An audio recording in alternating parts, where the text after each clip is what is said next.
Hello, आज आपका फिर से स्वागत है मेरे YouTube चैनल में। आज हम फिर से कक्षा 8 का पाठ 8 पढ़ेंगे, कोशिका संरचना एवं प्रकार्य।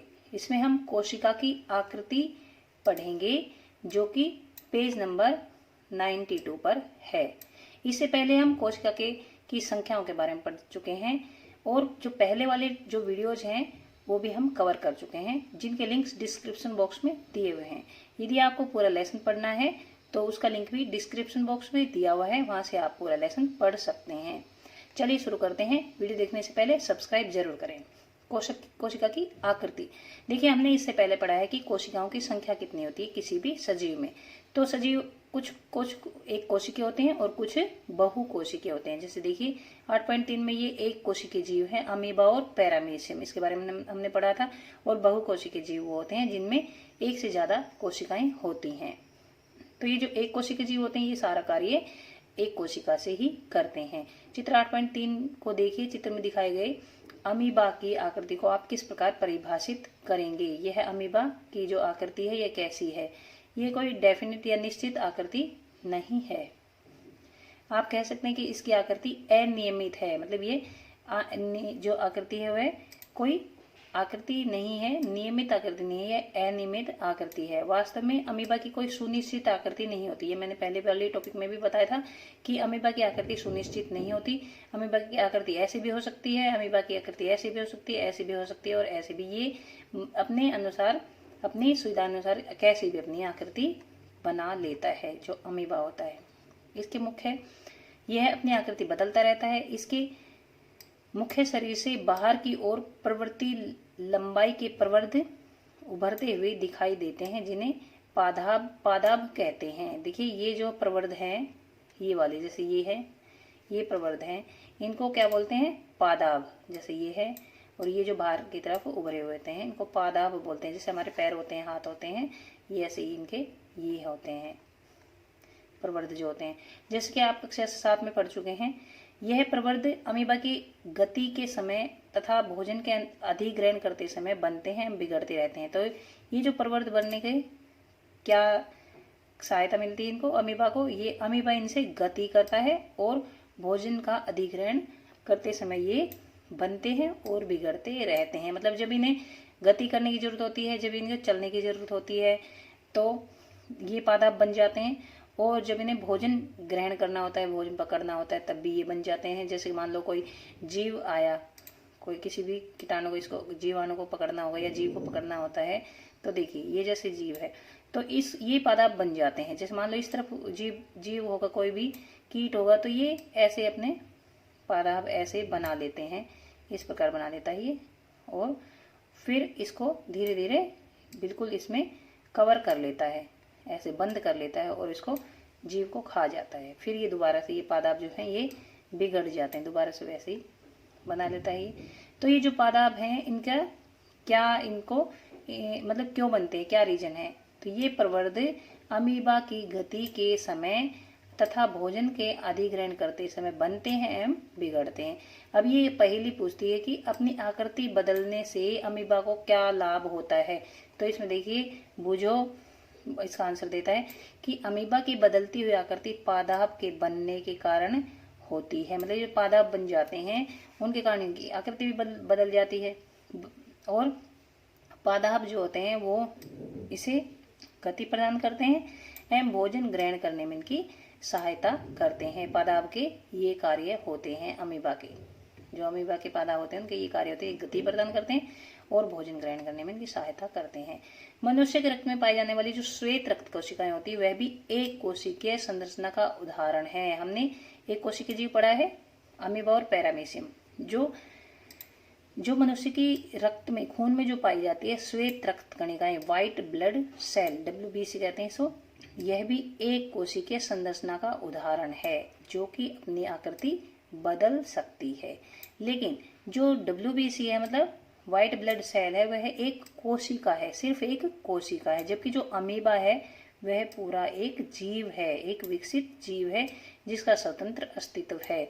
जो व्हाइट ब्लड सेल है वह कोशिका रक्त में पाई जाती है और अमीबा जो है एक जीव है, अपने आप में एक पूर्ण विकसित जीव है, मतलब वह एक कोशिकीय जीव है।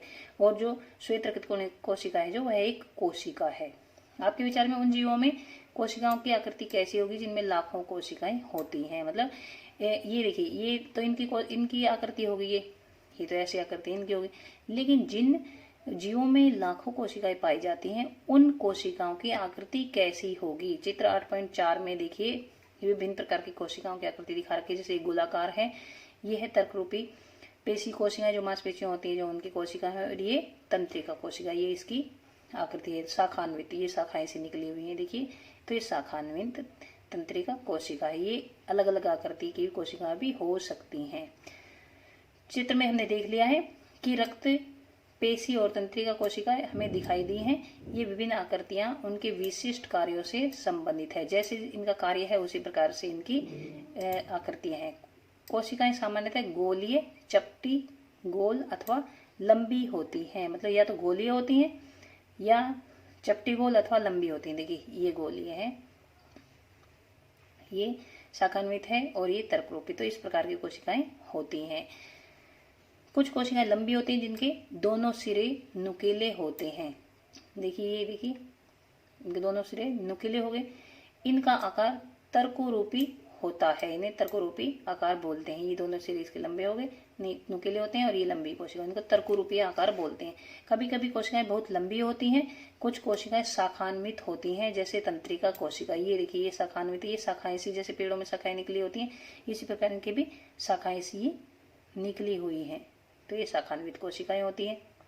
तंत्रिका कोशिका संदेश प्राप्त कर उनका स्थानांतरण करती है, जिसके द्वारा यह शरीर में नियंत्रण एवं समन्वय का कार्य करती है। तंत्रिका कोशिका का क्या कार्य है कि यह संदेश प्राप्त करके उनको संदेशों को आगे भेजती है और उनको स्थानांतरित करती है, जिसके द्वारा यह शरीर में नियंत्रण एवं समन्वय का कार्य करती है, कंट्रोल का, और उसको किसी भी संदेश को भेजने का ये तंत्रिका कोशिका जो यह कार्य करती है। तो ये तंत्रिका कोशिका का कार्य है। यह जरूर आता है, तंत्रिका कोशिका की आकृति बताइए और उसके क्या कार्य है। यह क्वेश्चन काफी बार पूछा जाता है, काफी इंपॉर्टेंट है। तो यह आकृति आप बनाएंगे और ये तंत्रिका कोशिका का कार्य कि संदेश प्राप्त करके उनका स्थानांतरण करना और शरीर को नियंत्रण और समन्वित करना, ये इसके कार्य हैं। ये आप जरूर याद करेंगे। क्या आप अनुमान लगा सकते हैं कि कोशिका का कौन सा भाग इसे आकृति प्रदान करता है? अब देखिए, ये देखिए, इसकी आकृति गोल है, इसकी आकृति ऐसी लंबी सी तर्करूपी है और इसकी आकृति शाखान्वित। तो ऐसी कौन सा इसका भाग है कि जो इसे आकृति प्रदान करता है? कौन सा भाग है? देखिए, बताइए। कोशिका के विभिन्न संघटक एक झिल्ली द्वारा परिवर्तित होते हैं। देखिए, किसी भी वस्तु को आकार कौन प्रदान करता है? मान लीजिए, हम एक एग्जांपल लेते हैं। मान लीजिए ये एक डिब्बा है और ये गोल है, ये नुकीला है। तो इनको आकृति किसने प्रदान की है? और ये टेढ़ा मेढ़ा है। तो हम देखते हैं कि जो ये बाउंड्री, देखिए, ये जो है अंदर, चाहे इसमें कुछ भी हो, चाहे इसमें अंदर चाहे कुछ भी हो इसमें, लेकिन हम इसको कहेंगे कि ये गोल है, ये चौकोर है, ये तिकोना है और ये टेढ़ा मेढ़ा है। तो ये किसके कारण कहेंगे हम? ये जो बाउंड्री है इसके कारण हम इसे चौकोर बोलते हैं।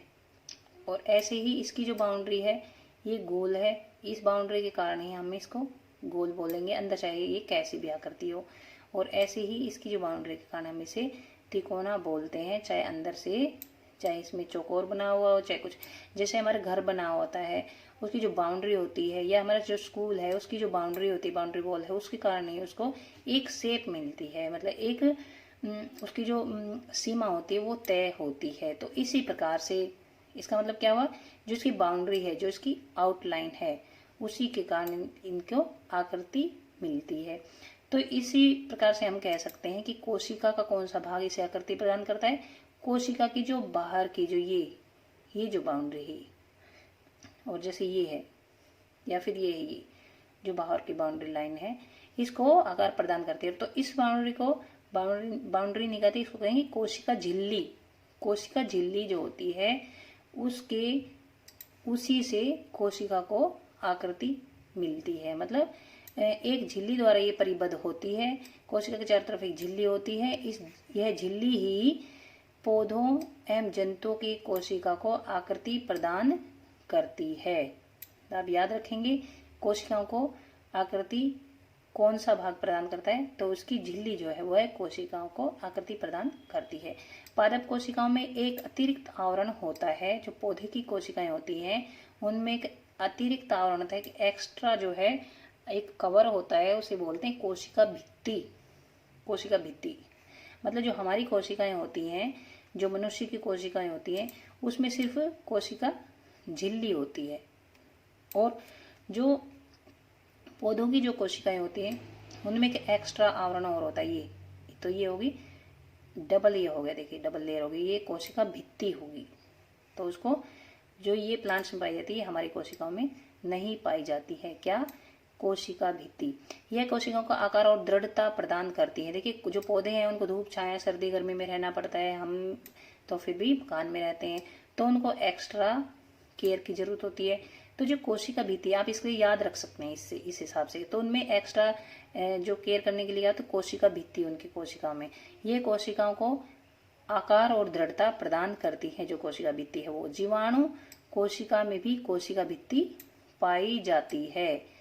मनुष्य की जो कोशिका है उनमें कोशिका झिल्ली पाई जाती है, पौधों में कोशिका झिल्ली भी पाई जाती है और कोशिका भित्ति भी पाई जाती है। तो यह अंतर है एक कि हमारी कोशिकाओं में और पौधों की कोशिकाओं में क्या अंतर है। तो हमारी कोशिकाओं में कोशिका झिल्ली पाई जाती है ओनली, और पौधों की कोशिकाओं में कोशिका झिल्ली के साथ साथ कोशिका भित्ति भी पाई जाती है। तो यहाँ तक हम वीडियो खत्म करते हैं। इसमें आप तंत्रिका कोशिका के ये याद रखेंगे अच्छे से, और ये अंतर भी अच्छे से याद करेंगे, ये काफ़ी इंपॉर्टेंट है। यहाँ तक वीडियो खत्म होता है। वीडियो देखने के लिए धन्यवाद।